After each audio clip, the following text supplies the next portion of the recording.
Bom, pessoal, para a gente entender os antecedentes da Primeira Guerra Mundial, uma das características importantes é essa interdisciplinaridade que existe nesse tema entre história, geografia e arte.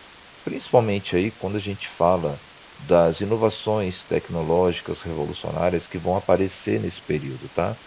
Isso corresponde justamente à segunda revolução industrial, que está jogando no mercado para as cidades, para a sociedade, automóveis, lâmpada, eletricidade, algum, aparelhos que até então não existiam e que as pessoas vão ficar encantadas. Uma das características de uma tecnologia é o encantamento que ela provoca na sociedade, né?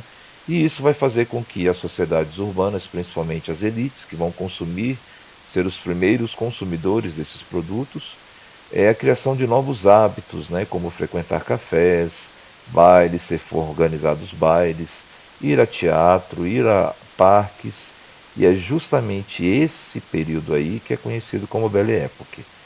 É importante lembrar que nessa época, nesse momento aí, Paris é o centro da vida cultural do Ocidente, não é Estados Unidos, nem Londres, nem nada. É Paris, tá? Aqui eu coloquei aqui nas imagens justamente dois livros de artistas, de pintores dessa época, né? Um deles é o famoso Monet, né? Claude Monet, e aí aparece aí o sol levantando, né? Que é uma técnica conhecida como impressionismo, né? Bem como Jean Béraud, que é um outro artista francês que mostra, retrata justamente nas suas telas esse caráter dessa Belle Époque. Bom, para a gente entender a economia europeia desse período, a gente tem que visualizar que em 1870 ocorreu a Guerra Franco-Prussiana. A Guerra Franco-Prussiana é a determinante para a unificação alemã, ou seja, é ela que vai concentrar realmente os líderes das regiões onde hoje é a Alemanha, né, para que se forme a grande nação alemã.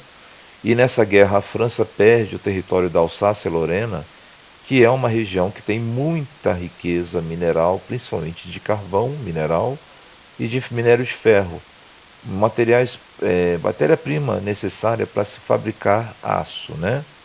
E isso vai provocar na França um certo revanchismo contra a Alemanha por ter perdido essa região, tá?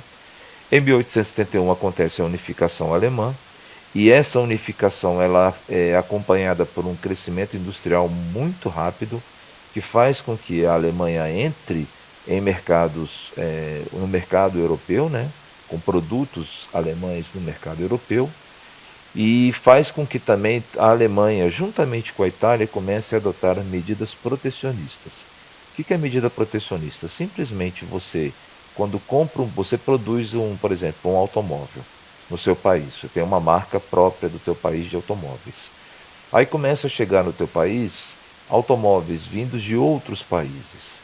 Então, para preservar o teu produto, para preservar a tua marca nacional, geralmente os países eles colocam barreiras alfandegárias, eles aumentam as tarifas de importação, fazendo com que o produto importado fique mais caro, para que o produto nacional consiga se manter, consiga competir, né? Evite que ele perca mercado, né?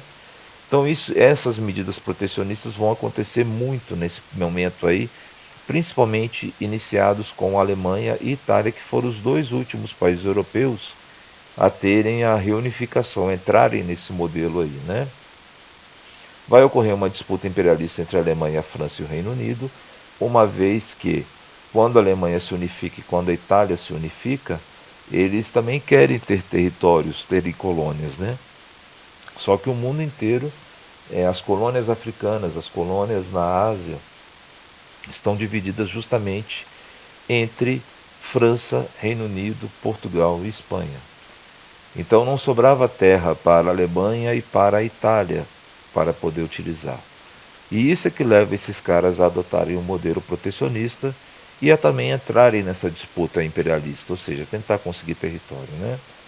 E aí, diante dessa situação, vão surgir dois grupos que são formados por meio de acordos econômicos, políticos e militares. Um vai ser a Tríplice Entente, que vai ser formada entre Reino Unido, França e Rússia, e a outra vai ser a Tríplice Aliança, que vai ser formada pela recém-criada nação alemã, pelo Império Austro-Húngaro e pelo reino também formado, o reino não, a República formada Itália, né, o reino italiano. Houve um aumento então nessa tríplice, nesses dois grupos, houve um aumento de produção de armamentos militares. E eles vão começar a adotar serviço militar obrigatório. Por quê? Vai despertar nesses países um sentimento nacionalista, que a gente vai ver na próxima imagem aí. Os movimentos nacionalistas que ocorreram aí nesse momento na Europa, gente, existiam vários, tá? Mas os mais importantes para a gente perceber e entender a origem da Primeira Guerra é o pan-germanismo, que vai defender todos os povos de origem germânica, que eles se reunissem sob a tutela da Alemanha. Entre eles aí vocês podem considerar a Áustria, vocês podem considerar alguns trechos dos Sudetos na Tchecoslováquia e até mesmo alguns trechos da Polônia. E também o pan-eslavismo, que defendia também a reunião dos povos eslavos, principalmente da Europa Oriental, onde estava localizada a Sérvia, a Eslovênia, a Eslováquia, que são áreas que têm povos de origem eslava. Esses povos deveriam ser reunidos sob a tutela da Rússia, né? Então, olha só, um evento aí vai estar presente nessa ideia, nessa questão do pan-eslavismo. A Sérvia, que é um país eslavo, de origem eslava, pretendia anexar a Bósnia, tá? Que a Bósnia-Herzegovina, que era uma região que estava na ideia de anexação da Sérvia para aumentar o território. Só que, quando os sérvios começaram o processo para fazer essa anexação, o Império Austro-Húngaro, que é a Áustria de origem germânica, consegue tomar conta consegue anexar a Bósnia, tá? Isso vai deixar os sérvios um pouco não, vão deixar eles com raiva, né? Porque eles não vão conseguir fazer essa anexação. E a Rússia vai apoiar esse processo. Então, de um lado, você tem o Império Austro-Húngaro, germânico, tomando conta da Bósnia, e a Sérvia pretendendo ter a Bósnia também, só que perde esse momento para o Império Austro-Húngaro e a Rússia dá um apoio para eles.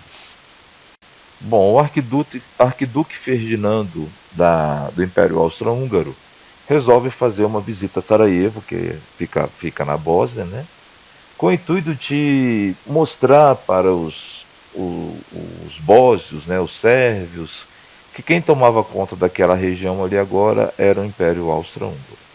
Nesse momento, gente, um militante nacionalista sérvio faz um atentado, assassina o arquiduque junto com a esposa dele, e ao saber disso, o Império Austro-Húngaro declara guerra à Sérvia, né? A Rússia, que vai ser aliada da Sérvia, vai mobilizar tropas para a região. A França, que é aliada da Rússia, lá naquela tríplice entente, também mobiliza. E uma vez que a França tinha aquele sentimento revanchista contra os germânicos por conta da perda da Alsácia-Lorena. A Alemanha, que é aliada do Império Austro-Húngaro, declara guerra à França e à Rússia. E seu exército começa a marchar em direção à França. E quando ela faz esse processo, ela acaba invadindo os territórios da Bélgica e de Luxemburgo, que tinham sido recém-criados pelo Tratado de Londres. Tá?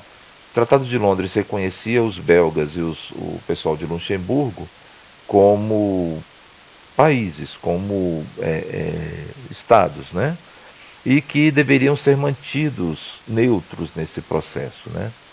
Só que os alemães eles criaram esse plano Schlieffen aí, aonde eles pretendiam chegar até a França por meio desses territórios. Ao desrespeitar o Tratado de Londres, é um motivo para se colocar a justificativa, né, para o Reino Unido declarar guerra à Alemanha. Então, gente, a gente percebe aí o cenário de guerra. A Alemanha apoia a Austro-Hungria, né, o Império Austro-Húngaro, contra a Sérvia, que é aliada da Rússia. A Rússia na Tríplice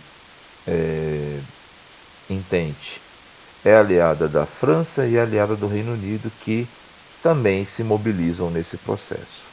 Esse aí é o cenário que leva à eclosão da Primeira Guerra Mundial. Próximos vídeos a gente vai falar um pouquinho sobre o desenrolar desse processo, tá bom? Abração para vocês e até loguinho!